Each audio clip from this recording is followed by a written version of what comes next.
Հայր մեր որ եղից յամունքո, եղեցցի արքայությունքո, եղիցին գամքո, որպես երկինս եւ երկրի, ըս հաց մեր անաբազորդ, դուր մեզ այսօր եւ թող մեզ վարտիս մեր,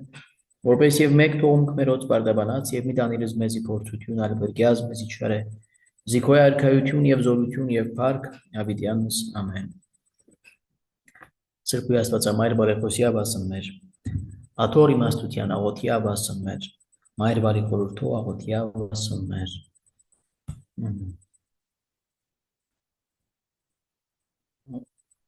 Միացրեք կամերաները, ովքեր որ շատ լուրջ պատճառներ չունեն, ընտրում եմ միացրեք։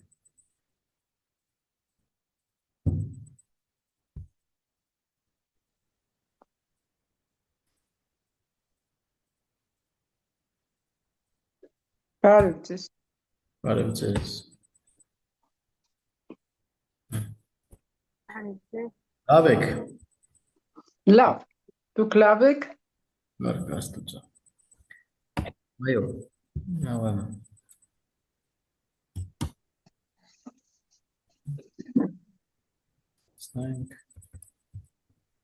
Ու մենք հասանք նախ քահանական կարգի մասին էինք խոսում։ Հասանք այս խոսքերին Միշել Շարլ դե Ֆուկոյի այս խոսքերին,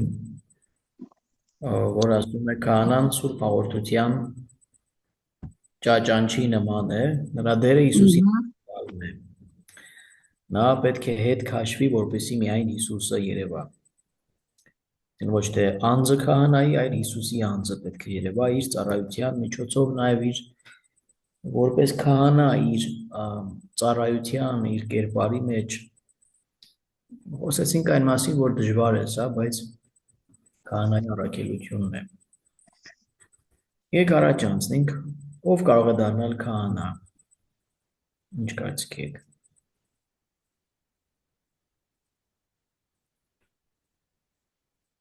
Ով դրա բուռն ցանկությունն ունի։ Ով դրա կոչումը ունի։ Կոչումը աստվածային է, ցանկությունը մարդկային։ Բայց առաջնահերթը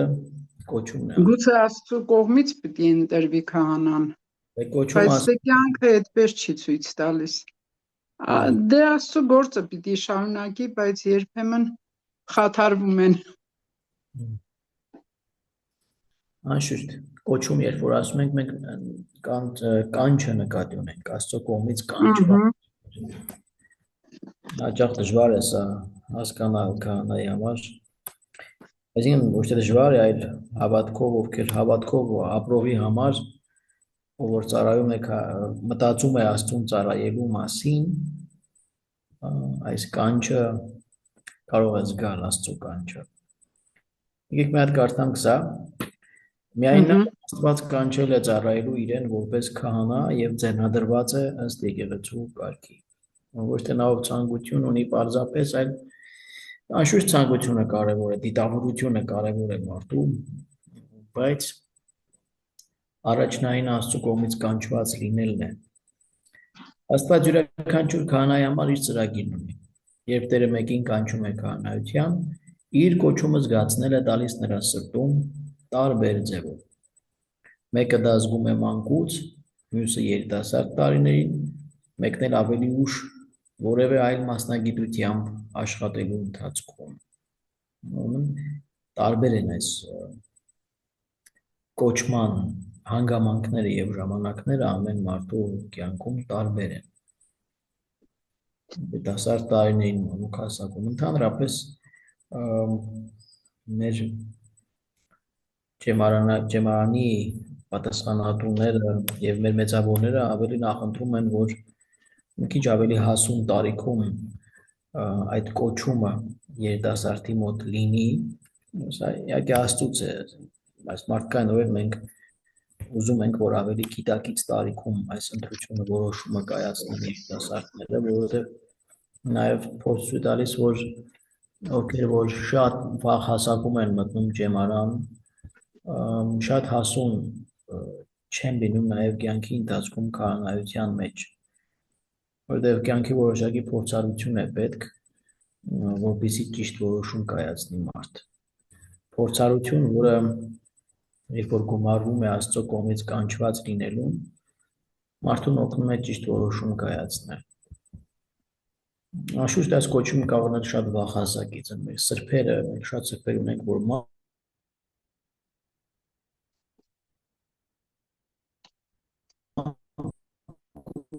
Ձայնը չի լսում։ պատկերացրել միայն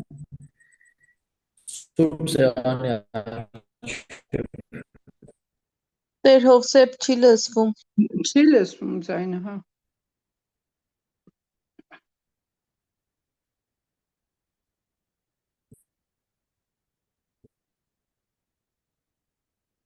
կանգնած միայն պատերակ մեկ վայր անջատեմ խոսեմ, մեկ վայրկյան։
Որ զանգ եկավ վրան, դրա համար էլ այդպես երևի թե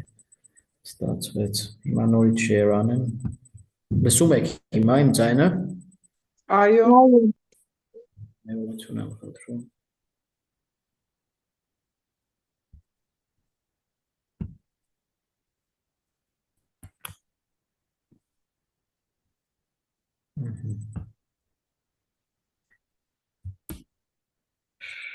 Ուրեմն աստվածային կանչը, ասացինք, որ մարդկային փորձառության հետ պետք է որոշակի համադրություն ունենա։ Շատ սրբեր կան, ովքեր շատ վաղ տարիքում են կանչվել Աստծո կողմից։ Շատ հարաբերական է իմ ասածը, որ փորձառությունը կարևոր է, բայց քահանայական ծառայության մեջ մի այդպիսի որոշակի օրինաչափություն նկատում են մեծավորները, որ երբ որ քահանաները վարդապետը մանավանդ ամբողջական նվիրման մասին է խոսքը կուսակրոնության որոշում են կայացնում ավելի հասուն տարիքում, մեծ տարիքում։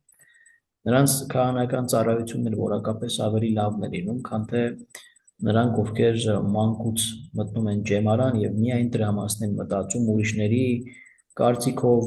այնքան էլ աստվածային այսպես ձայնին չեն հետևում կամ ոմանք տեսեք դուք էլ ասեք, որ ոչ միշտ է որ քահանայի մոտ աստվածային կոչում կա, այո, ցավոք սրտի այդպես էլ է լինում, որ Աստծո կանչը չկա կամ Աստծո կանչը ոչ այդպես քահանայական ծառայության համար է, այլ կարող է Աստծուն ծառայել ուրիշ կերպ։ Եկեղեցին շատ լայն հասկացություն է իրականության մեջ Աստծուն կարելի է ծառայել ոչ միայն որպես քահանա, այլ նաև որպես նվիրյալ աշխարհական, բայց երբ որ մտնում են որ կյանքի մեջ շատերը երիտասարդներից մտածում են, որ կամ քահանայություն կամ ոչինչ, դա սխալ է իրականության մեջ։ Կամ բանական կյանք կամ ոչինչ, դա սխալ է։ Բանական կյանքը կամ քահանայական ծառայությունը շատ հստակ զատորոշելի է իրականության մեջ, ովքեր որ բաց են Աստծո առաջ, խոնարհ են, այլ նպատակներ չունեն, շահամոլական պաշտոնի ցկտելու հետ կապված այդպեսի, գիտեք, հազար մի պատկերացում կար, նույնիսկ երբեմն որ մտածում ես թե մարդիկ ինչ նպատակներով, ինչ նկատառումներով են ուզում ծառայել Աստծուն, շակ հաղվում ես։ Դա ծառայություն չէ, ծառայություն է սեփական շահերին, սեփական պատկերացումներին։ Բայց կան, այսինքն, տարբեր տեսակ մարդիկ կան։ Աստվածային ստեղծագործությունը այնքան բազմազան է, որ մարդիկ բազմազան են նույնքան, որքան իրենց թիվն է իրականության մեջ, բայց նաև պետք է մենք ընդունենք, որ Աստված կանչում է յուրաքանչյուրին յուրովի, իր կյանքի հանգամանքներում, իր ձևով, այդ կանչելը Աստված հրավիրում է նույն քահանայական ծառայության, բայց բոլորին կանչում է տարբեր ձևով, եւ կյանքի դժվարություններ են շատ լինում, մեկին վաղ տարիքում, մյուսին մեծ,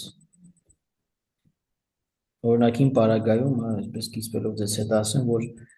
ես ի սկզբանե աստվածաբանական կրթություն ստանալուց հետո, որ գնացի զինվորական ծառայության վերադառնալուց հետո մի պահ դադար տվեցի ուսման մեջ, ես ուզում էի, միշտ ուզեցել եմ զբաղվել կրոնագիտության ուսումնասիրությամբ որպես գիտնական, ոչ որպես քահանա, մինչև զինվորական ծառայությունը, դրանից հետո էլ որպես լրագրող եմ աշխատել տարբեր թեմաներով, ոչ միայն հոգևոր, 3 տարի մի ստուդիայում, որտեղ լրատվության բաժնի մեջ եմ աշխատել, հետո 3 տարի Ռադիո Մարիամում, որտեղ թարգմանում էի սրբերի վարքերը շատ հաճախ, եւ այդտեղ հասկացա, որ պետք է գնամ քահանայական ծառայության։ Այդ ժամանակ ես արդեն 30 տարեկան էի։ Բավական ուշ եղավ, բայց այդ էր ուրեմն Աստծո կամքը, այդպես ստացվեց իմ կանչվելը, ուրիշներին տարբեր է։ Ես ճեմարան չեմ մտել, ես համալսարանում եմ սովորել, 6 տարին համալսարանում եմ անցկացրել, բայց երբեմն տեսնում եմ, որ դա ինձ շատ ավելի բան է տվել, քան թե եթե ես լինեի ճեմարանում, բայց ճեմարանում ունի իր առավելությունները համայնական կյանքի, որ չկա, ասենք, համալսարանի մեջ, միայն համալսարանի մեջ։ Ուրեմն տարբեր են ճանապարհները, այսպես։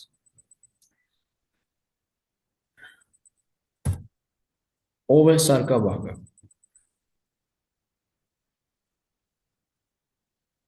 Ով գիտի։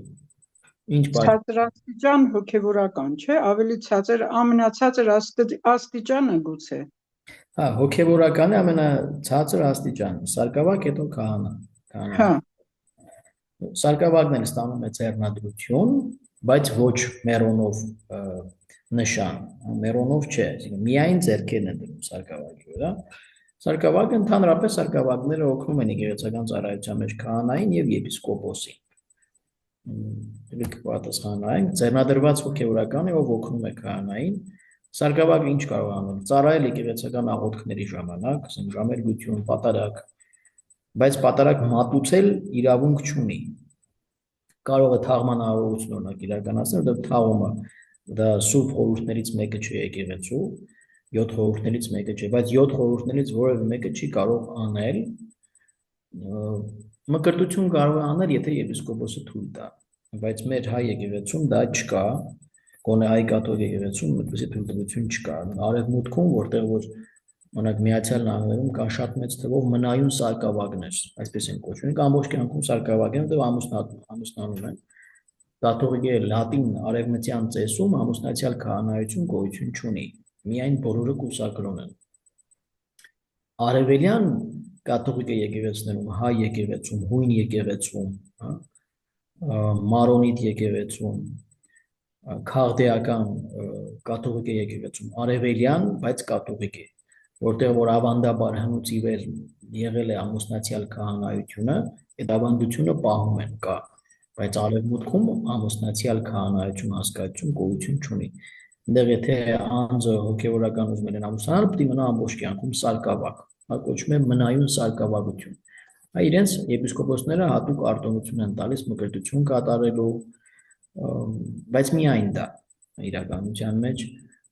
եւ քարոզ են անում պատարագի ժամանակ, բայց խոստովանություն վերցնել սուրբ պատարագ մատուցել առավել եւս իրավունք չունեն, պսակել չեն կարող։ Որոշակի այսպես գործողություններ։ Այսինքն օգնել եկեղեցական տարբեր գործերում, քարոզել, կրոնի դասեր տալ, օգնել կարիքավորներին, հիվանդներին եւ այլն։ Որտեղից է ծագում այս սարկավագությունը, մենք այս մասին կարծեմ խոսել ենք Գործք առաքելոցի 7-րդ գլխում, պետք է որ 7 կամ 6, եթե չեմ սխալվում, սարկավագության առաջին հաստատումը կա, Այո, մենք այս մասին խոսել ենք, որ կան կին սարկավագներ միայն հայ իրականության մեջ, հիշեցի, որ խոսել ենք։ Ուրեմն 7 սարկավագների ձեռնադրության այդ դրվագն է գործ կարաքելուցի մեջ, ինչպես սկսվեց, առաքյալները ասացին ժողովրդին, որ մեզ հաճելի չէ սեղաններ սպասարկել, այսինքն նյութական օգնություն, նպաստներ տրամադրել ժողովրդին, մենք ուզում ենք զբաղվել միայն հոգևոր քարոզությամբ, Աստծո խոսքի քարոզությամբ, սրա համար այս գործի համար ձեռնադրենք 7 արժանի անձանց, ովքեր որ կկատարեն այս սոցիալական ծառայությունը։ Այդտեղից սարկավագությունը մտավ եկեղեցի, այսինքն առաջին իրենց գործը այդ սոցիալական ծառայություն իրականացնելն էր, սիրո գործերը, բայց միաժամանակ նաև իրենք պետք է լինեին շատ հավատքով, Սուրբ Հոգով լի անձնավորություններ, ինչպես օրինակ Ստեփանոսը ևս սարկավագ էր, որ քարկոծվեց առաջին քարկոծված նահատակը Ստեփանոս նախավկան։ Հոգևոր բարձր արժանինքներով պետք է լինի։ Այսպես։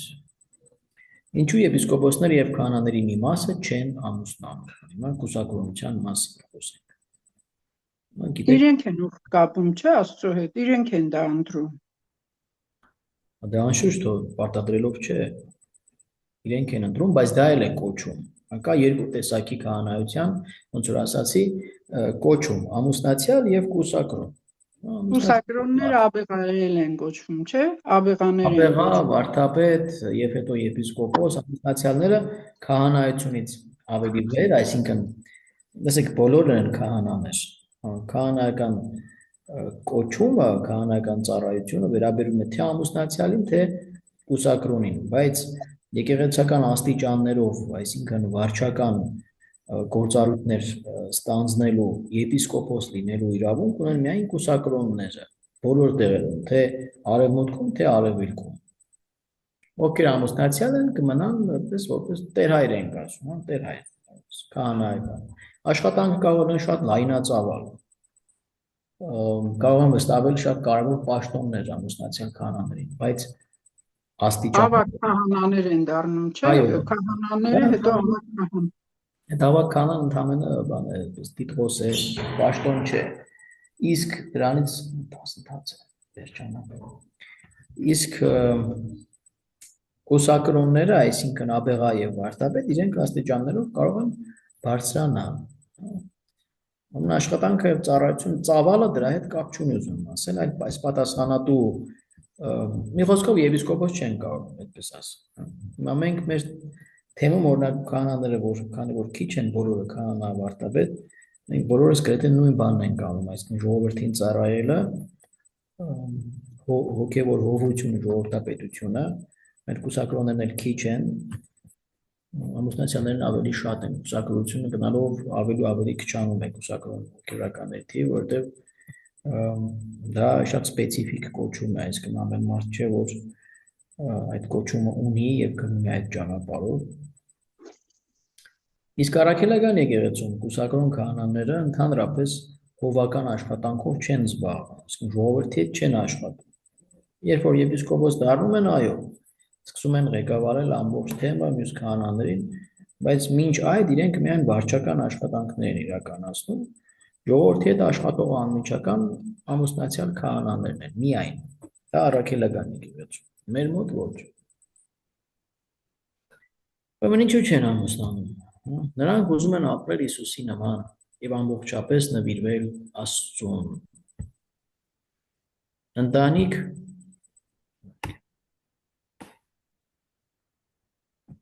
չունենալը ավելի մեծ ազատություն եւ ազատ ժամանակ է տրամադրում նրանց Աստծուն ծառայելու համար։ Դա կոչվում է կուսակրոնություն եւ սա մեծ գանձ է եկեղեցու համար, սրանով սակայն ամուսնացած քահանայությունը եւս շատ կարեւոր է եւ արժեքավոր եկեղեցու առաքելության համար։ Պատկերացրեք, որ ամուսնացյալ քահանայությունը ոնց որ անձը ունի երկու կոչում, երկու ընտանիք, նախ Աստծո ընտանիքը եւ սեփական ընտանիքը։ Բավական բարդ է, կարող ասել թե օրինակ լավ, կան ուրիշ պաշտոններ, ուրիշ մասնագիտություններ, որոնք շատ ժամանակ են պահանջում, չէ, շատ մեծ մասնագիտական հմտություններ, նվիրում, կամավոր աշխատանք։ Այո, սա ճիշտ է։ Բայց քանի որ քահանական ծառայությունը աշխատանք չէ, այլ կյանքի ձև է, կենսաձև է։ Դա ծառայություն է, նվիրում է, ամբողջական նվիրում է, այստեղ ժամավճարով աշխատողներ չենք մենք, աշխատանքային պայմանագրի կետերով աշխատող չենք, այլ դարձյալ մեծ նվիրում է պահանջում, այստեղ որոշակի այսպես բան է առաջանում, խնդիր։ Մոտավորապես պատկերացրեք, ասենք զինվորականի կյանքս այլ հոգևոր զինվորություն է, զինվորականներն ստիպված են շատ մեծ ժամանակ տրամադրել իրենց ծառայության, նմանություններ կարելի է գտնել, բայց քահանայությունը բացարձակապես ուրիշ բան է մեզ համար, որովհետև Բայց եթե դա սիրով արվում, արդեն խնդիր չի դառնում է հաճելի զբաղմունք, չէ՞։ Խնդիրը, գիտեք, ոչ թե քահանայության մեջ է, այլ հոգսերն են շատ լինում, հասկանում եք, եթե քահանա է մեկը եւ ժողովրդապետ է, ինքը հայր է բազմած,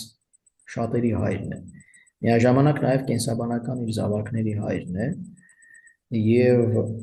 այստեղ կշերքի նժարին պետք է կարողանալ հավասարեցնել նժարի երկու կողմերը, երբեք չես կարող ավելի կարևորել քո սեփական ընտանիքի շահը ընդհանուր հոգևոր ընտանիքի շահից եւ այս սահմանը շատ նուրբ է, ոչ բոլորն են կարողանում այդ առաջնահերթություններ չտալ, այսպես ասեմ, հավասարության նշան դնել սեփական ընտանիքի եւ հոգևոր մեծ ընտանիքի միջեւ եւ այստեղ շատ կարեւոր է նաեւ զույգերի,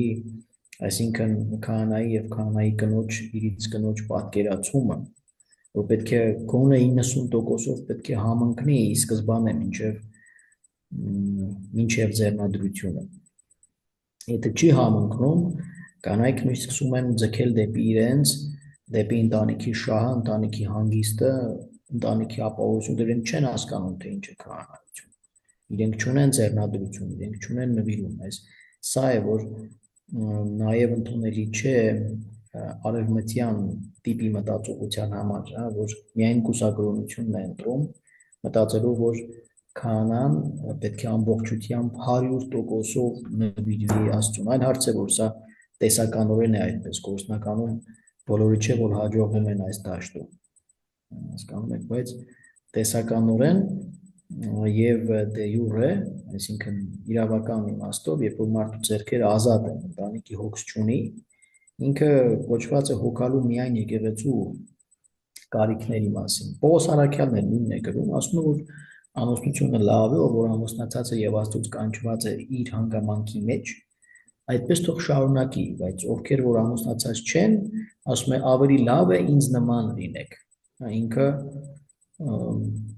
հենց որ սկսեց Հիսուսին ծառայել, կին չուներ, մենք չգիտենք մինչ այդ ինչ հարաբերություն է ունեցել, չի ունեցել կանանց հետ, այդ մեղավոր ընթացքը չենք քննում։ Իր դարձից հետո մենք գիտենք, որ ինքը ընտանիք չուներ, ամուսնացած չէր Պողոս առաքյալը։ Եվ ասում է ավելի լավ որ մնաք ինձ նման։ Ուրեմն երկուսն էլ կա, եւ մենք գիտենք, որ առաջին առաքյալները եւս ամուսնացած էին, գոնե Պետրոսինը, որ հստակ գիտենք, առաջին Հռոմի պապը ամուսնացած էր։ Եվ սա հաճախ եկեղեցական քննարկումների նյութ է դառնում, թե եթե առաջին պապը ամուսնացած էր, ինչպես է կուսակրոնություն դարձնում պարտադիր։ Սա երկար քննարկումների մեծ դաշտ է, որ հիմա չարժե դրա մեջ մտնել։ Մեր հայ կաթողիկոսները, Նիկոլ Լուսավորիչը ամուսնացած էր, ուներ զավակներ, չէ, Արիստակես Վրթանես, որ են փոխարինեցին, իրենք եւս ամուսնացած էին, այսպես։ Եկավ մի որոշակի պահ, որ միջին դարերից սկսած այլևս միայն կուսակրոն քահանաներին էին ընտրում որպես եպիսկոպոս, նույնիսկ Խոսրով Անձևացի եպիսկոպոս 10-րդ դար, որ որդին Գրիգոր Նարեկացին է, եպիսկոպոս էր, բայց որդի ուներ, որդին էլ սրբություն սրբոց։ Դրանից հետո աստիճանաբար ուրեմն որտեղ գրվեց այս, դեռ ուրիշ նաև հարցեր առաջացան, այսինքն ունեցվածքի բաժանման հարցը, որ դարձյալ նվիրման հետ է կապված, ինքը հոգևոր հիմք ունի, բայց օրինակ պատկերացրեք, միջին դարերում ինչ էր դեղնելով, թե քահանան ամուսնանում էր, ինքը ուներ որոշակի ուրեմն ունեցված կարվածներ, որոնք ձեռք էր բերել որպես քահանա նվիրատվությունների արդյունքում, Հետո մանրամասն հետո այդ ունեցվածքը կարողանում էր կտակել իր զավակներին։ Զավակներն են զավակներին, ուտպես եկեղեցու ունեցվածքը բզկտվում էր։ Իսկ սա ճիշտ չէ, որտեղ այդ ունեցվածքը դա ժողովրդի նվիրաբերության արդյունքն է։ Եթե կանաչ լիներ, չէր կարող դա այլ կերպ ունենալ, հասկանում եք։ Եվ սա եղել է եւ հայ իրականության մեջ, եւ արևմուտքում, եւ սա եւս օգնել է, որպեսզի վերջնականապես հաստատվի կուսակրոնությունը, իսկ արևմուտքում պարտադիր է միայն կուսակրոնություն։ Եվ սա ունի իր տրամաբանությունը, բայց սա ասում ես արտաքին կողմը, ամենակարևորը վերադառնանք այս տեքստին, ուրեմն ապրել Հիսուսի նման, ամենամեծ օրինակը մեր Տերն է, Պողոս Արաքյալն էլ չէ, Տերն է, որ ընտանիք չուներ, եւ ինքն էլ ասում է ամեն մարդ չէ, որ կարող է այդպես ապրել, նա ում տրված է ներքինի կուսակրոնությունը այդպես էր անվանում, մարդիկ կանով որ իբնե ներքինի են, մարդիկ կան, այսինքն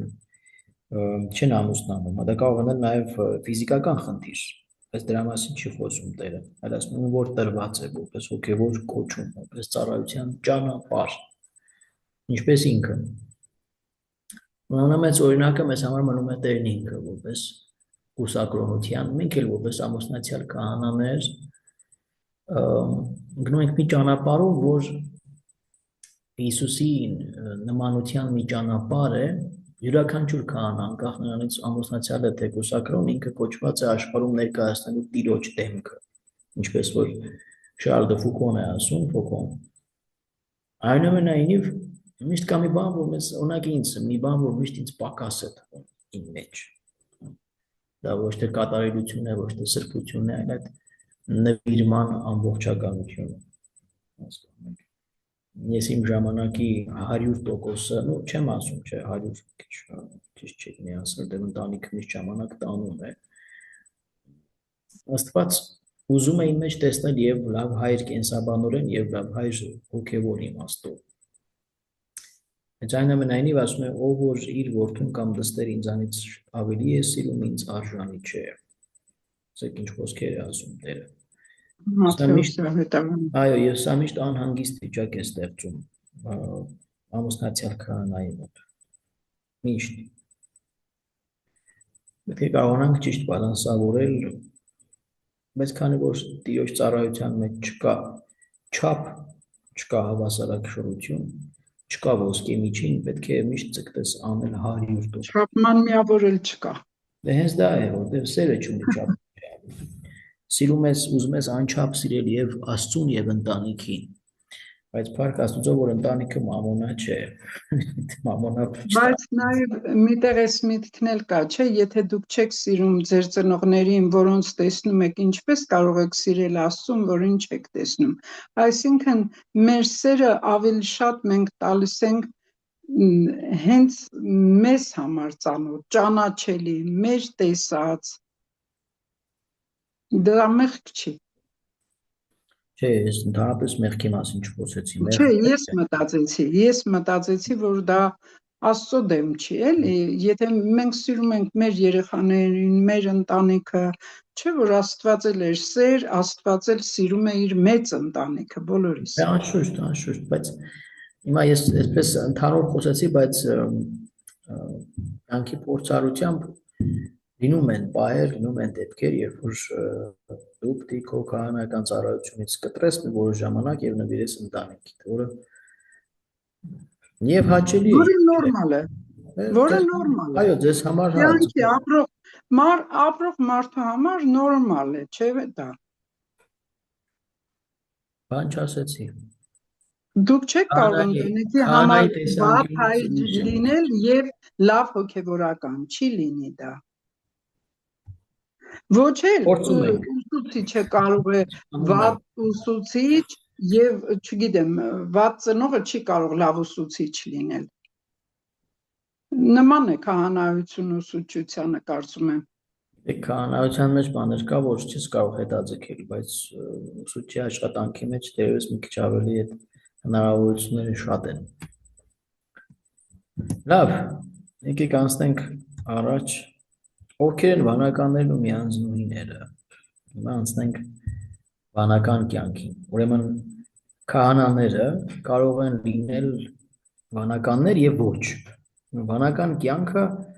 մի կենսաձև է, որը հիմնված է Աստծուն ծառայելու խոստման ուխտի վրա, երթում ասենք, հա։ Եվ վանական ծառայության պատրաստվողները մի քանի աստիճան անցնում են ուխտ անելով, այսինքն մի քանի անգամ ուխտ են անում, հա։ Նախնական ուխտ, ժամանակավոր ուխտ կա եւ վերջնական, այսինքն ամբողջ կյանքի համար պերմանենտ, վերջնական ուխտը մշտնջենական։ Վանականների մեջ կարող են լինել հոգևորականներ, այսինքն ձեռնադրված վանականներ, քահանաներ, տղամարդկանց մասն է խոսքը։ Իսկ կանայք երբեք չեն կարող ստանալ քահանայական ձեռնադրություն, այս մասին խոսել ենք։ Իրենք կարող են կատարել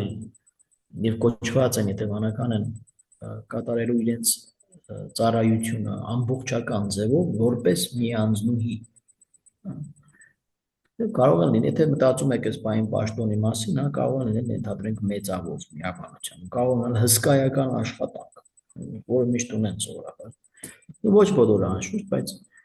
նայած ինչ տեսակի վանական կյանք է, կա փակված, ներփակված վանքի պատերից ներս աղոթք աշխատանք, այդպես։ Կա, օրինակ դուք հիմա տեսնում եք Մայր Թերեզայի քույրերին, որոնք փակված չեն, որոնք ի սկզբանե Մայր Թերեզան ինքը փողոցներում է հիմնել իր միաբանությունը, խնամելով Կալկաթայի կիսամեռ մարդկանց փողոցներում։ Այսինքն իրենք գործող, այսպես ասեմ, ոչ թե փակյալ, այլ բաց միանձնական կյանք է։ Կան նաև միաբանություններ, որոնք երկու տեսակներ ունեն, եւ դուրս են գալիս, եւ փակյալ են, ավելի միշտ գործող, այսպես բաց միաբանական կյանքն է, թերևս որ հիմա մանավանդ այս դարաշրջանում գրավում է երիտասարդներին, որովհետեւ այդ փակյալ վանական կյանքը աստիճանաբար սկսել է քիչ հետաքրքրել ամբողջ աշխարհում երիտասարդներին, միայն աղոթական կյանքը ինքը բարդ կյանք է, բայց այդտեղ էլ շատ վտանգներ կան թաքնված, շատ շուտ կարող է մարդ ձանձրանալ, բայց երբ որ զբաղվում են ինչ-որ մի գործով, կրթական գործ, հիվանդների խնամք, օրինակ Մայր Թերեզայի քույրերի այդ աշխատանքի բնույթը ծավալը շատ լայն է, ծերերի խնամք, հաշմանդամություն ունեցող երեխաների խնամք, օրինակ մեր մոտ երկու տուն ունեն Սպիտակի Մայր Թերեզայի քույրերը, մեկը Սպիտակում է, մյուսը Երևանում։ Երկու տներում են իրենք խնամում են հաշմանդամություն ունեցող երեխաների, Երևանում 6 ամսականից սկսած, միգուցե նաև ավելի փոքր, այո, մինչև 6-7 տարեկան, այդպես ասենք, իսկ Սպիտակում ավելի բարձր տարիք, 7-ից մինչև 50 տարեկան, նույնիսկ ամբողջ կյանքում դեռ են անցկացրել, անձինք ունեն, որ 90-ականներից դեռ են հրաշալից հետո։ Բավական ծանր աշխատանք է, դրանից ոմանք տեսել են հավանաբար Մայր Թերեզայի քույրերին, ես իրան շատ եմ սիրում, որովհետև ես իմ կոչման մեջ էլ շատ իրենց պարտական եմ, իրենց հետ շատ եմ ժամանակ անցկացրել, երբ որ դեռ Ռադիո Մարիամի աշխատակից էի եւ հետո սկսեցի կոչման վրա մտածել, աշխատել, շատ էի լինում իրենց տներում Հայր Պետրոսի հետ միասին, դա նաեւ հոգևոր կրթության համար մնում է իրենց մոտ, ինձ վրա շատ մեծ ազդեցություն ունեցել է իրենց կյանքը, ավելի շատ, քան թե մեր հայ քույրերի, այսինքն ունենք նաև մեր հայ քույրերի այդ մեկ միաբանությունն է, անհրաժեշտության հայ քույրերը, որոնք ունեն կենտրոնական տունը իրենց Հռոմում է, ունեն տուն, գիտեք, Հայաստանում, Գյումրիում, Երևանում, Տաշիրում, 3 տեղերում ունեն տներ, եւ իրենք էլ զբաղվում են որբ եւ նաեւ առանց ծնողական խնամքի մնացած երեխաների դաստիարակությամբ, շատ սերունդներ են կրթել, հասել են նորմալ կյանքի, ամուսնության, կրթություն են տվել, մինչև այսօր էլ անում են, ճամբարներ են շատ լավ կազմակերպում ու իրենց տներում կան ապրող երեխաներ, ես իրենց համար պատրաստում եմ ամեն օր քույրերի եւ այդ երեխաների Գյումրիի տանը։ Քանի հոգի են հայ քույրերը, Հերովսեփ։ Հստակ թիվ չգիտեմ, բայց շատ քիչ են։ Հայաստանում 3, 4, 5, 6, 7 քույր են Հայաստանում ընդամենը։ Ամբողջ աշխարհում էլի շատ չեն։ Երևի 30 մաքսիմում։ Կոչումները դարձյալ շատ քիչ են, այսինքն նոր ջեմարանականներ այս պահին չունեն։ Մայր Թերեզայի քույրերը իրենց կոչումները շատ են ամբողջ աշխարհում ու մեծ մասը Հնդկաստանից են։ Աշխարհում շատ վանական միաբանություններ կան, բայց ամբողջ աշխարհում կա ռեգրես, այսինքն հետընթաց կոչումների։ Հայ քույրերի վիճակը ավելի վատ է, այսպես ասեմ, առանց մեր ազգը փոքր է, հետսովետական այս տարածքներ Հայաստան, Վրաստանն իր սպეციფიկ անհավատության բաներ ունի, բայց այստեղից այս տարածքից հիմա Հայաստանում ովքեր որ ծառայում են, մեծ մասը այստեղի կոչումներ են Հայաստանի եւ Վրաստանի։ Գյումրի, Տաշիր եւ Ջավախ Տուրցխից հիմա իրանց Հայաստանի միաբանության մեծավորուհին Տուրցխից է Կույնարինե Սիմոնյան։ Իսկ ընդհանուր միաբանության մեծավորուհին անհատության որ ասում ամբողջ աշխարհով մեկ են, ունեն դպրոցներ, հաստատություններ, քույր Արուսյա Քսաճոնյանն է, որ Հայաստանում էր ծառայում դրանից առաջ։ Եվ հիմնել է միաբանական շատ հաստատություններ, Ծաղկաձորի ճամբարը դարձյալ իրենք պարտական։ Այսպես։ Ուրեմն նրանք ձեռնադրված չեն, սակայն նվիրյալ անձինք են, ովքեր իրենց կյանքը նվիրում են Հիսուսին եւ ապրում ոչ աշխարհիկ կյանքով։ Արական սերիվանականների մեջ կան նաև անձինք, ովքեր ստանում են քահանական աստիճաններ, հիմա կրկնենք, ինչ որ ասացի։ Վանականները թե տղամարդիկ թե կանայք ապրում են բանկերում իրենց կանոններով, յուրաքանչյուրն իր կանոնագիրքը, որոնք հաստատվում են Հռոմի կողմից, Սուրբ Պաթորի կողմից, եւ այդ հաստատումը կարող է տևել տարիներ։ Եվ աղոթքի ուժգին կյանքով զբաղվում են գիտությամբ, երեխաների դաստիարակությամբ, հաշմանդամների խնամքով եւ այլ բարի գործերով։ Մեր հայ չասեցինք նաև արական միաբանությունների մասին չխոսեցինք, հայ կաթողիկ եկեղեցում գոյություն ունի երկու միաբանություն։ Այս պահին մեկը գիտեք, ուրեմն Մխիթարյան միաբանությունն է, Մխիթար Սեբաստացի անբահոր հիմնադրած, որ այսօր դարձյալ աշխարհում շատ քիչ են մնացել եւ կոչումների մեծ խնդիր իրենք ունեն։ Հսկայական գրական, գիտական, աստվածաբանական ժառանգություն են թողել այս վերջին 300 տարիների ընթացքում 1711 թվականից սկսած, կարող ենք ասել, թե ոչ ավելի վաղ, բայց հիմա այն ժամանակ շատ ունեին կոչումներ, այսինքն երբ որ սկսվեց միաբանությունը զարգանալ, մեծ գործ են արել մեր հայ կաթողիկ համայնքների հաստատման համար, Վրաստանում, Հայաստանում մի քիչ ավելի քիչ, ավելի Ջավախքում եւ Սփյուռքում իրենք էլ կարելի ասել կոչումներ չունեն, մեկ-երկու այսպես հատուկ են Վենետիկում է իրենց կենտրոնը, գիտեք, երկու մասից է բաղկացած այս միաբանությունը Վենետիկ եւ Վիեննա։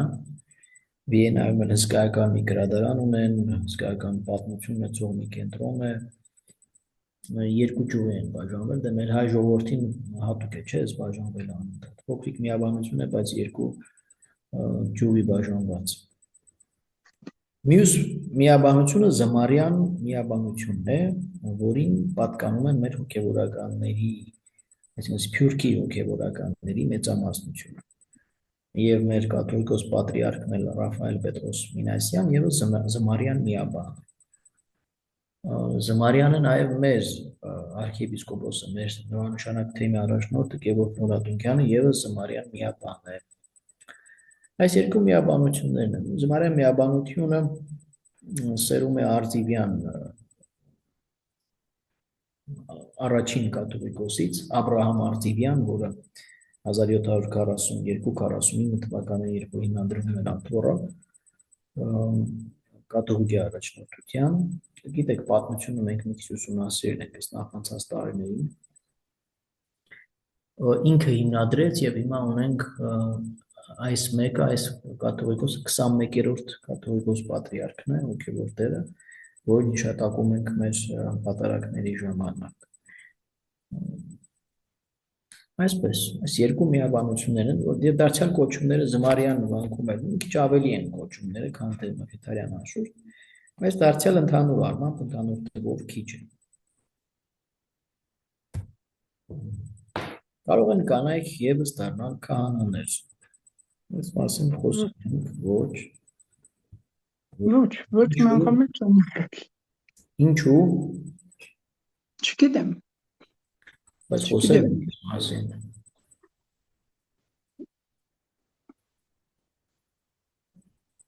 Որովհետև Հիսուսի առաքյալները միայն տղամարդ։ Հիսուսը տղամարդ էր, հա, պարզ է, որ տղամարդիկ պիտի դառնային, որովհետև Հիսուսն էր քահանայապետը, մեծ քահանան, առաջին քահանան։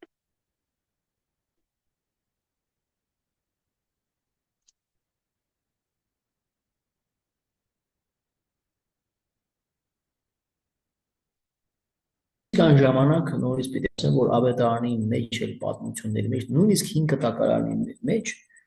կանայք ունեն շատ վճռորոշ դերակատարություն հավատքի փոխանցման մեջ։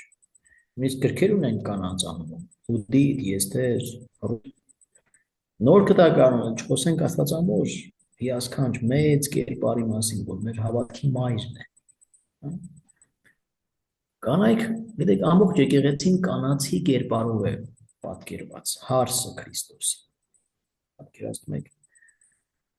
և ինչպես որ մահը մտավ աշխարհ, այնպես էլ կյանքը, փրկությունը Քրիստոս մտավ աշխարհ, մարդկային ժամանակի, մարդկային պատմության մեջ մտավ կնոջ միջոցով, Մարիամի եղիցիով, և Մարիամի միջոցով էլ պիտի տեղ ունենա չարի վերջնական պարտությունը, օձի գլուխը վերջնականապես պետք է ջախջախվի կնոջ միջոցով, շատ հետաքրքիր է, բայց քահանայությունը իրականացնում միայն տղամարդիկ, և իմիջիալոց տղամարդիկ իրենց քահանայության սրբության համար կոչված են աղոթելու Մարիամին, Աստվածամորը։ Կանայք էլ իրանց տների քահանաներն են, էլ իրանց ընտանիքի քահանան են կանայք։ Եթե կուզեք այդպես ասել, չգիտեմ դա ինչ կտա այդ բառը օգտագործելը, բայց բառը չէ, ուզում եմ ասել հոգևոր ուսուցում տանը երեխաներին դաստիարակության մեջ մայրն է էլի հոգևոր դաստիարակություն տալիս, էդի նկատի ունեմ, բառը ինձ համար բայց այո, հոր, բայց դերակատարությունը, գիտեք, հայրությունը արտացոլում է աստվածային հայրությունը, սա շատ կարևոր է, քահանան էլ որպես հայր արտացոլում է հոր հայրությունը, իսկ մայրը, որպես մայր արտացոլում է աստվածամոր մայրությունը, սրանք կարևոր են, որ քրիստոնեական ընտանիքի մեջ սա պետք է շատ հստակ լինի, ամեն մեկ ունի իր դերակատարություն և իր տեղը, ուրեմն կանայք չեն կարող քահանաներ Քրիստոսի եկեղեցում, թեև տեսեք բողոքական եկեղեցում ես չգիտեմ իրենք ինչ հիմքեր են վերցնում ավետարանից, կանայք նույնիսկ եպիսկոպոս առաջին անգամ Քենտերբերիի արքեպիսկոպոս դարձավ կին, եթե հետևում եք իրադարձություններին, կին է հիմա, ամուսնացյալ անշուշտ։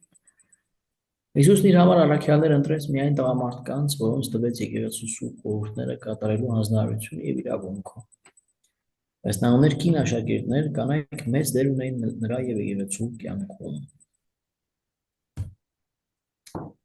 Ուրեմն ինչ դեր են խաղում կանայք Հիսուսի համար։ Կանայք ունեն շատ կարևոր դեր, առաջնորդող դեր եկեղեցում։ Կանայք տղամարդկանց նման հավասարապես կոչված են լինելու սրբեր և առաքյալներ, նախ և առաջ։ Աշխարհում տարածելու ավետարանի լույսը և մարդկանց բերելու Հիսուսի ներկայությունը և սերը։ Նրանք մեծ դեր ունեն եկեղեցում հավատքի պահպանության և փոխանցման առաքելության մեջ։ Առաքյալների առաքյալ ով է կոչում, ով կարող է ասել։ Ում է եկեղեցին ասում առաքյալների առաքյալ։ Աստծուն։ Չէ, Աստված առաքողն է, ինչպես կարող է առաքյալ։ Պետրոսին։ Կնոջ մասին է խոսքը։ Ու ընդհանրապես ավակ առաքյալ որպես, այո, կարող են Պետրոսին ասել։ Բայց մի ուրիշ մեկը կա, որ այդ բառը հենց արտահայտություն իր համար է օգտագործում։ Մարիամը, Սուրբ Մարիամը։ Աստվածամայրը։ Այո։ Նոր իր մասին խոսում էի, բայց առաքյալ չէ։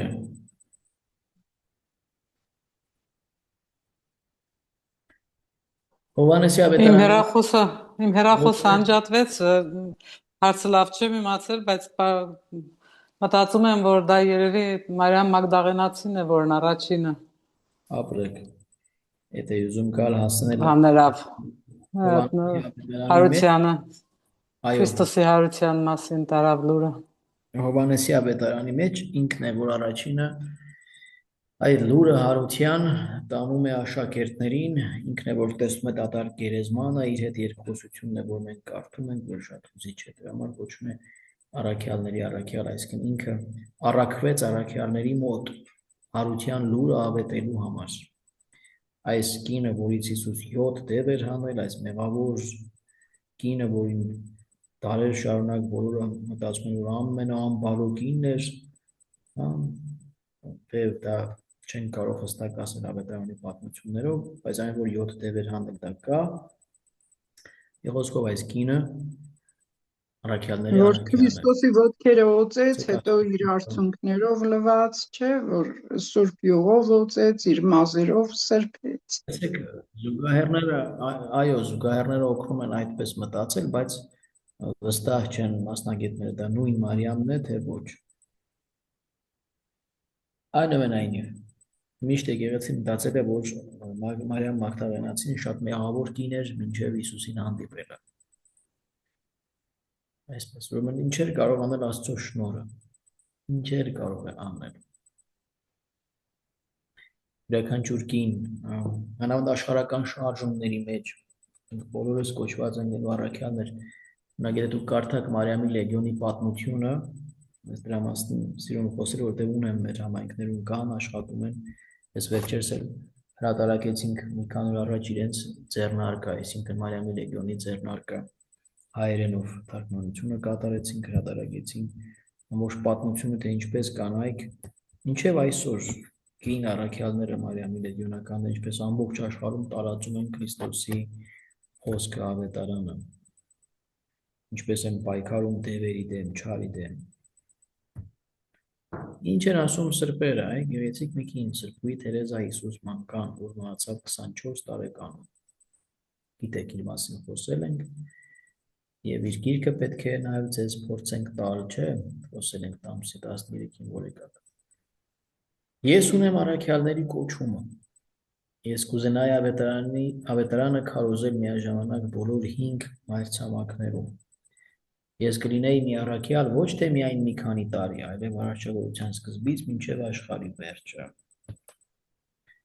Բայց ինքը վանքից դուրս չի եկել ամբողջ կյանքում։ Բայց ինքն համարում է առաքյալ, որտեղ միլիոնավոր սրտերի է դիպել իր գրքով, իր կենսագրությամբ, իր կյանքով, բայց ինքը ուզում էր ի սկզբանե, որ գնար ամենահեռու տեղերը, Չինաստան, Տիբետ, բայց չուղարկեցին իրեն։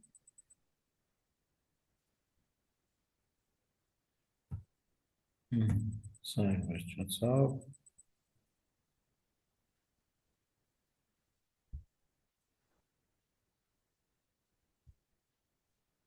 Մեզ շարքից շատ չի մնացել, հետո մենք կանցնենք արդեն ուրիշ աշխատարանների ուսումնասիրության կանցնենք, հուսամ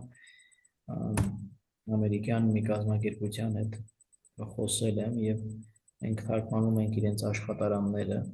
իրենց վեբսայթից պիտի մտնենք եւ այդ աշխատարաններով աշխատենք, որ եկակ նաեւ հուլիսի 13-ից 17-ը դարձյալ այդպես աշխատարաններ ունենք։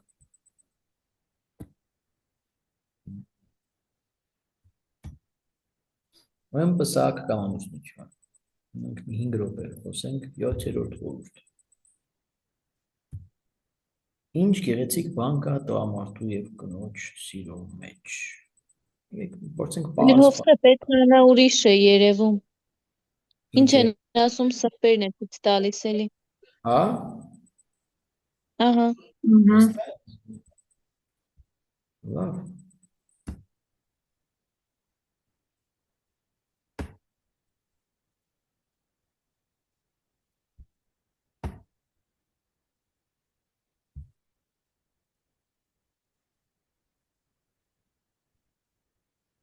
Հիմա երևում է, չէ՞։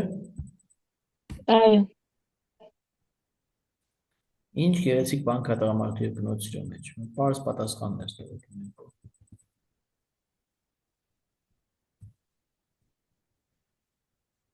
Սերը աստվածային հատկություն է, աստված սեր է, եւ սերը միշտ էլ Տղամարդու եւ կնոջ միջև սերը մի պարգև է Աստծուց, որով նրանք նմանվում են Աստծուն, ով ամբողջ սեր է։ Ուրեմն քրիստոնեական իմաստով այդ սերը տղամարդու եւ կնոջ միջև միշտ աստվածային է, Աստծո պարգևն է։ Դա այդ գերբնական զորությունը, որ զույգերը ստանում են պսակվելու ժամանակ, դա միմյանց քրիստոնեական ձևով, այդպես ասեմ, քրիստոնեական սիրով սիրելու համար է։ Որտեղ այլ բան է աշխարհի մտածողությունը, թե ինչ է սերը, թե Ադամենի հիմքում էլի Աստծո նույնն է, էլի։ Դրված Դրա մեջ էլ է, քիչ է տարբերությունը երևի։ Ասեք կապույտը Աստված տղամարդուն եւ կնոջ ստեղծել է միմյանց սիրելու եւ այդ սիրով իր աստվածային սերն ու կյանք Ձեր ձայնը կորավ։ Ձայնը չի լսվում։ արածնելու համար։ Ու կյանքն այդ սիրով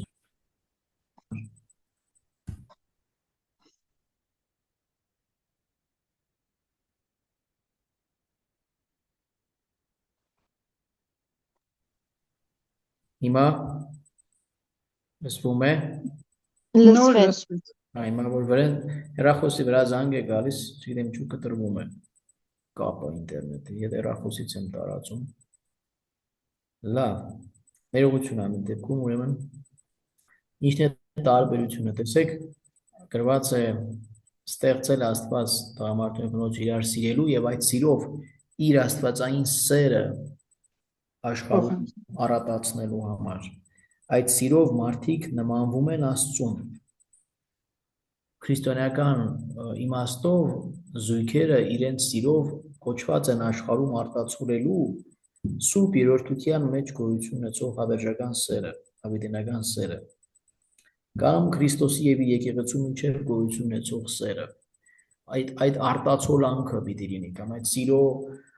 մի դրսևորումը պետք է լինի տղամարդու եւ կնոջ միջև սերը։ Իսկ աշխարհի ընկալումը հաճախ աղճատվում է սատանայի կողմից, որովհետեւ այդ սերը չարը ավելի շատ ձգում է դեպի հաճույքը մարմնական։ Հաճույքը կամ որդեծնությունը միայն սահմանափակում է որդեծնության գաղափարով եւ աղքատացնում է սերը, դատարկում է իր աստվածային իմաստից։ Դրա համար մի քանի 1-2 երեխա ունենալուց հետո զույգերից շատերը հոգնում են միմյանցից զգացական այդ սիրո գեղեցիկ այդ պահը ընկալումը սկսում է թոշնել, անցնել, մնում է միայն զուտ մարմնական ցանկությունը, կամ ինչպես հիմա ասում են հարգանք կոչված, որ էս շատ ծիծաղելի բառ է, կամ իրար սովորում են, հա, տղամարդիկ սկսում են տավաճանել իրենց կանանց, կամ հակառակը, որովհետև միշտ չարը ձգտում է սերը դատարկել իր հոգևոր պարունակությունից եւ ավելի դարձնել ինչ որ ասացի այդ երևույթների մոտ մի բան, մարմնական հաճույք նմանատիպ բաներ, բայց ոչ երբեք քրիստոնեական, որը ենթադրում է ինքնազոհություն, ինչ է քրիստոնեական սիրո հոգևոր պարունակությունը։ Քրիստոսի նման լինել ինքնազոհ, անձնուրաց։ Խաչի վրայից Հիսուս աղոթում էր իրեն խաչողների համար։ Պատկերացեք, այդպես տղամարդը կոչված է սիրելու իր ընտանիքը, իր կնոջը, նույնիսկ երբ որ տեսնում է նրա մեջ շատ սխալներ։ Պողոս առաքյալի Էփեսացիներին ուղղված նամակի մեջ 5-րդ գլխում ասում է, ինչպես որ Քրիստոս սիրեց իր եկեղեցին, այդպես թող տղամարդը սիրի իր կնոջը, որ ամեն ինչ արեց, որպես եկեղեցին կանգնեցնի իր առաջ մաքուր, իր խոսքով, ավազանի մաքրությամբ, մկրտությամբ, այսինքն իր արյունով լվաց իր եկեղեցու մեղքերը։ Այդ բանը փորձենք պրոյեկտել ամուսնու վրա։ Ամեն ինչ անել, ինչի համար արեց Քրիստոսի եկեղեցու համար, ինչու իր կյանքը տվեց, ինչու լվաց եկեղեցու մեղքերը, որպեսզի տեսնի եկեղեցին երջանիկ, երջանկացնի դիմացինին։ Այդ նույնը տղամարդը պետք է անի կնոջ համար, փնտրելով բացարձակապես միայն նրա երջանկությունը եւ ըստ այդմ ինքն էլ գտնելով իր երջանկությունը, կնոջ երջանկությունը տեսնելով։ Նույնը պետք է մտածի եւ կինը, երջանկացնել ամուսնուն եւ դրանով իսկ երջանկանալ։ Երջանկացնել երեխաների պարագայում մի քիչ ավելի հասկանալի է, հա, ծնողը երջանիկ է, որ տեսնում է երեխաների երջանիկ։ Բայց նախ եւ առաջ դա պետք է տեղի ունենա զույգերի միջև։ Սա է բարդությունը։ Երբ որ սիրահարված են, կարծես ամեն ինչ հասկանալի է, շատ լավ է, բայց երբ որ անցնում է մի քիչ ժամանակ, սկսում են այդ երջանկությունը փնտրել միայն երեխաների մեջ։ Բայց այդպես տուժում է հիմքը, ոնց որ ծառը հիմքից փտած լինի, բայց մենք ուզենանք լավ պտուղներ տեսնել։ Նախ եւ առաջ ուրեմն զույգերի միջև այդ սերը պետք է լինի մշտապես նորոգվող, մշտապես ոչ թե նույն, այլ միշտ մի նոր երիտասարդական աբյունով պետք է լցված լինի։ Բարդ բան է, ինչպես որ Քրիստոս միշտ սիրում էր եկեղեցուն, անփոփոխ ձևով։ Նույնպես պետք է տղամարդը սիրի իր կնոջը։ Սա է, որ տարբերում է քրիստոնեական սերը աշխարհային մտածողությունից։ Երբ որ մարդիկ զույգերը այս քրիստոնեական արժեքներ ունեն, իրենց համար ավելի հեշտ է նաև հաշտվելը վեճերից հետո։ Որովհետև հիմքում հոգևորն է, հիմքում Աստծո սերը արտացոլելն է, հիմքում իրար ներելն է, մինչև վերջ, առանց պայմանների։ Եվ այդտեղ ինչքան էլ ֆինանսականը, նյութականը խցկվի, փորձի խցկվել, երբ որ մարդու համար ամենակարևորը հոգևորն է, նյութականը սկսում է մղվել երկրորդական պլան, բայց սա երկուսի համար էլ պետք է այդպես լինի, եւ կնոջ եւ տղամարդու։ Երբ որ մեկի համար այդպես է, մյուսի համար ոչ, մեկը սկսում է շահագործվել եւ ծիծաղի առարկա դառնալ մյուսի համար։ Դրա համար շատ կարևոր է զույգերի երիտասարդ տարիքում մանուկ հասակից քրիստոնեական դաստիարակություն ստանալը եւ պսակվելուց առաջ միշտ քահանայի մոտ հոգեվոր պատրաստություն անցնելը, որը շատ թույլ է մեր հասարակության մեջ, առաքելականի եկեղեցում ընդհանրապես չկա, շատ քիչ է ասենք, լավ։ Ուրեմն մենք միշտ հրավիրում ենք 3 անգամ դասընթացի զույգին, 3 անգամ, 3 ժամ, մեղքերի խոստովանության, որը պարտադիր է պսակից առաջ, բացատրում ենք ամեն ինչ, սիրուց սկսած, հոգևոր սեր, ընտանեկան հարաբերություններ, զույգերի միջև հարաբերություններ, սկեսուս կեսարետ հարաբերություններ, ընտանիքի պլանավորում, սեռական կյանք, վերարտադրողական առողջություն, ինչ կարելի է, ինչ չի կարելի, աբորտներ, ամեն ինչ, որպես իմանան Աստծո առաջ ծանր մեղքի մեջ չընկնեն։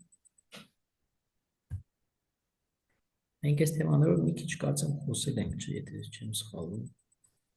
ընտանիքի պլանավորում եւ այլն, շատ շուտ։ Ինչ է նշանակում ամուսնանալ։ Ամուսնալը նշանակում է երկուսով դառնալ մեկ անբաժանելի մարմին։ Թվում է թե երեխաների համար է գրված այս ամեն ինչը, բայց սրանք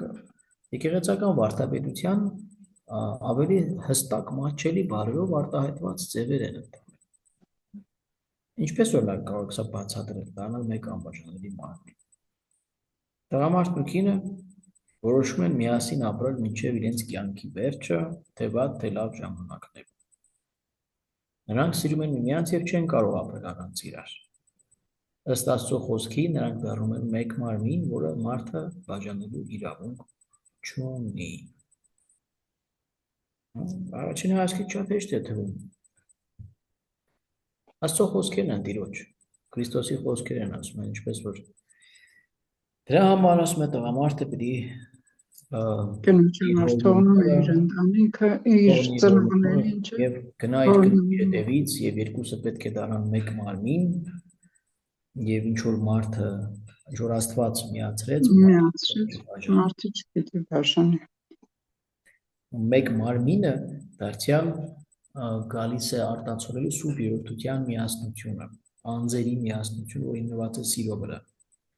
Գալիս է արտացոլելու Քրիստոսի եւ եկեղեցու միջև գոյություն ունեցող միությունը անբաժանելի, հա։ Եվ անշուշտ մեկ մարմին, նախ հոգևոր մարմին, մեկ մտածողությամբ կամ նույն ուղղությամբ, համանման մտածողությամբ, ասենք, եւ մեկ մարմին նաեւ ֆիզիկապես, եւ դա այդ ֆիզիկապես մեկ մարմին դառնալու օգնում է սերային տարբերությունը սերերի, տղամարդ եւ կին, որ օգնում է դառնալ մեկ մարմին նաեւ ֆիզիկապես։ Եվ ըստ այդմ սերը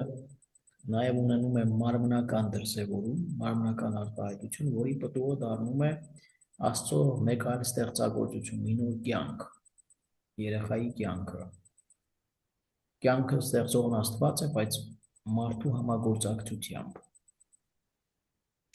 որը այդ սիրո իրականացումն է, կատարումն է։ Հետաքրքիր է, որ այս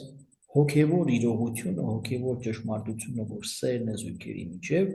իր լրումին է հասնում մարմնական արտահայտության։ Ասենք, Աստծո համար ինչքան կարևոր է իր ստեղծած մարմինը եւ ճիշտ օգտագործելը մարմինը։ Պողոս առաքյալը ասում է, ձեր մարմինները Աստծո Սուրբ Հոգու տաճարներն են։ Ասում է, այդ մարմինները, որ Քրիստոսի տաճարներ են, մի դարձրեք պղծության եւ անբարոյականության մարմիններ, անոթներ։ Իսկ մարդիկ իրենց մարմինների հետ վարվում են, ինչպես ասել, ինչպես մտքերով անցնի, միայն հաճույքի համար։ Սիրո օրհները կարդանք Պողոս առաքյալի ու վերջացնենք Կորինթացիներին 13-րդ գլուխ առաջին համարներն են կարող գտնել, ովքեր ծանոթ չեն այս հանրահայտ, ասենք, հատվածին։ Սերը մեծահոգի է, բարյացակամ է, սերը չի նախանձում, չի գոռոզանում, անամոթ արարք չի գործում, իրենը չի փնտրում, հարգությամբ չի գրգռվում, չար բան չի խորում, սերը միշտ տոկում է, միշտ հավատում է, միշտ հույս է տածում, ամեն բանի դիմանում է, ներողություն, ամեն բանի համբերում է։ Տեսեք, երրորդ տողում հետաքրքիր արտահայտություն կա, իրենը չի փնտրում,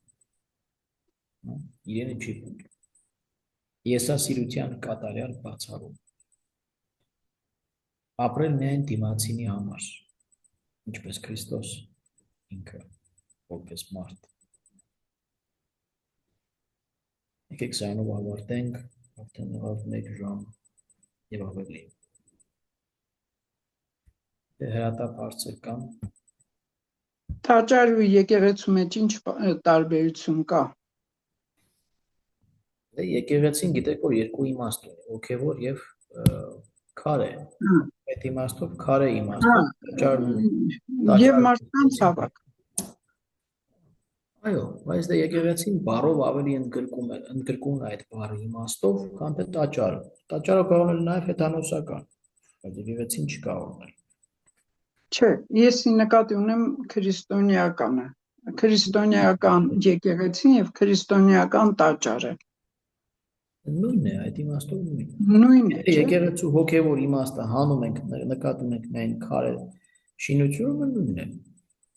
Հա, ինձ հոգևոր իմաստն է ավելի հետաքրքրում, քան շինություն կամ ինչ-որ բան։ Բայց չենք օգտագործում այդ իմաստով շատ։ Հա, ուղղակի տաճարը երևի ավելի հին բառ է, քան եկեղեցին։ Հա։ Գիտեք, տաճարը զուտ ճարտարապետական տեսքը նկատի ունենք, երբ որ ասում ենք տաճար, երբեք չենք օգտագործում, գնանք մտնենք բայց Աստվածաշնչում տաճար բառն է օգտագործում, եկեղեցի բառը ավելի քիչ